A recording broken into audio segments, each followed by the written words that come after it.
Now, civil society groups in Turkana County have threatened to sue the Turkana County government over the oil revenue money. According to the groups, the community is not enjoying the benefits of the oil.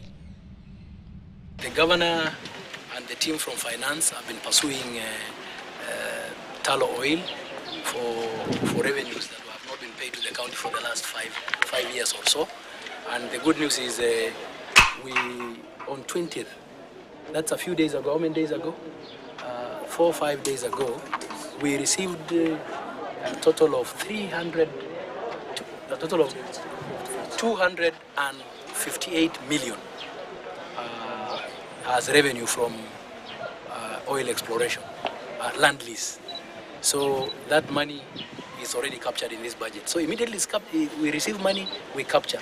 But the letter even came earlier than when we received revenue. According to Community Land Act of 2016, the county government shall hold that and trust land on behalf of community, and the respective county shall hold in trust for community any money payable as a compensation for compulsory acquisition of any unregistered land.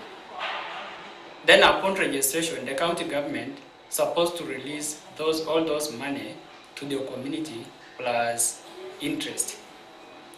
Now that means a county is supposed to open a special account for those money where the money will be accumulated, and therefore holding on trust means after registration they take back the money to the community.